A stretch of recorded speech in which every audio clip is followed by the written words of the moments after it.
Panawagan na ako sa mga basher ni Ma'am Sara, no, Duterte. Keep on bashing lang. Kaya tungkol sa inyo ha, mas lalo siya naging trending.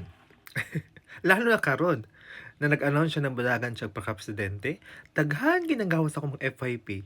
Nakabalo ba mo karaganing mga out of nowhere na mga biglaang naging TikTokeries, naging vlogger, content creator, na makabalo ka ba na bago pa lang yun?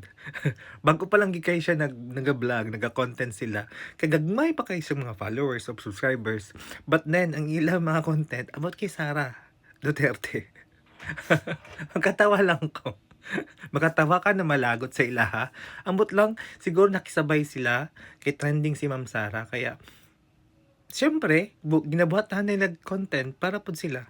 Magdaghan po sila followers or views.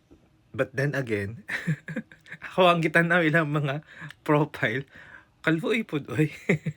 Wa may nananaw. Pero sige lang, keep on bashing lang kay tungod sa inyo ha. Mas lalo na trending si Ma'am Sara dili lang sa Pilipinas but sa tanan sa buong kalibutan. So keep on bashing lang. Love ya, Pro Duterte to.